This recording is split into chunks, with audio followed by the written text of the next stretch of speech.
Hi, and welcome to day 6 of the free 7-day Better Leader Challenge. Today's leadership lesson is all about difficult conversations. Here's the thing, it's impossible to go through life without conflict, right? It is absolutely impossible to have your expectations met all the time, isn't it?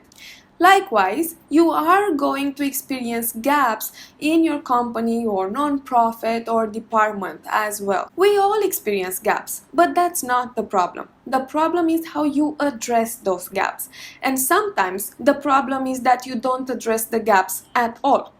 I've met many leaders and managers and have been one myself who keep postponing difficult conversations with their direct reports out of fear of how it's going to go down. But what are the consequences when you're not addressing a gap between what you were expecting and what your direct report did? Well, first of all, you are most likely going to become frustrated and resentful. Secondly, their behavior is not going to change because they'll have no clue what they're doing wrong.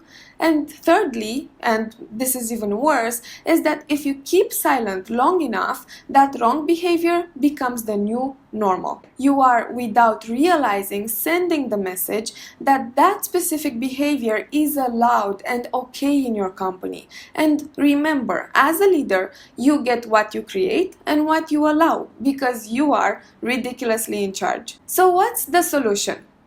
The solution is to take responsibility and to start addressing gaps in a healthy and honoring manner. And this is exactly why in today's email you'll find two extremely useful tools to do just that. The first one is an EOS tool, and by the way, if you haven't already read the Traction book where Gino Wickman explains all about how EOS transforms organizations, let me know and I'll send you a free chapter of it. So the first tool is called the 555, and this is an amazingly efficient way of making your team members feel seen, understood and noticed without getting too personal. The 555 is a tool that helps you run great quarterly conversations with your direct reports by giving you a clear structure to follow while also spending quality time with your people. Here's what I recommend you to discuss with each of your team members each quarter in order to build and keep a healthy work relationship. First of all, the 5 core values. How is this person living out your company's core values? Where do they still have some work to do? How are they living? How are they feeling they're living out the core values? Do they need help in understanding what's requested from them? Secondly, the 5 roles. How is this person performing regarding their main 5 roles required by his seat in your company? Are there any areas of growth opportunity? Do they need any training or additional support in order to do a great job? Are they meeting your expectations? And then the 5 rocks. If you remember, we've talked on day 4 about rocks, and you want to understand through this conversation how are they performing regarding their quarterly priorities. How accountable have they proven to be? Is there anyone or anything holding them back?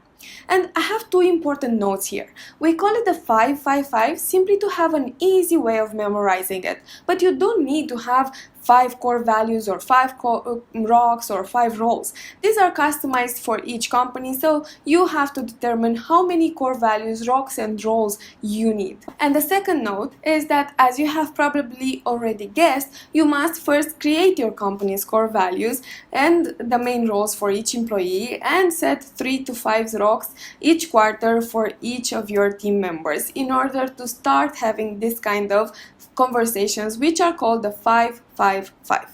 Keep in mind that the 555 is not a written performance review, but rather a comfortable 2-way conversation where both you, as the manager, and your direct report take turns at sharing how you're feeling regarding living out the company's culture and meeting your common objectives. If at all possible, I also recommend you to have this type of quarterly conversations over a coffee or a lunch and not in the office. You want the atmosphere to be relaxed and to avoid any possible office-related distractions. And here's the special tip COVID related. Don't worry, I know we're living in a post-COVID world and most meetings nowadays take place over Zoom. If that's your situation as well, don't let that stop you from having quality time with your people. Simply follow the 5-5-5 structure and feel free to get creative and put a nature-inspired background as your Zoom backdrop to make it feel like you're out of the office.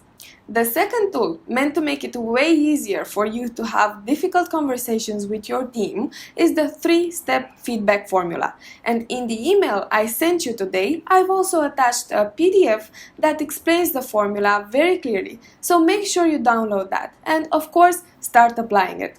See you tomorrow, where we'll be speaking about how to show your team you care, even if you're not the type to put your emotions on display.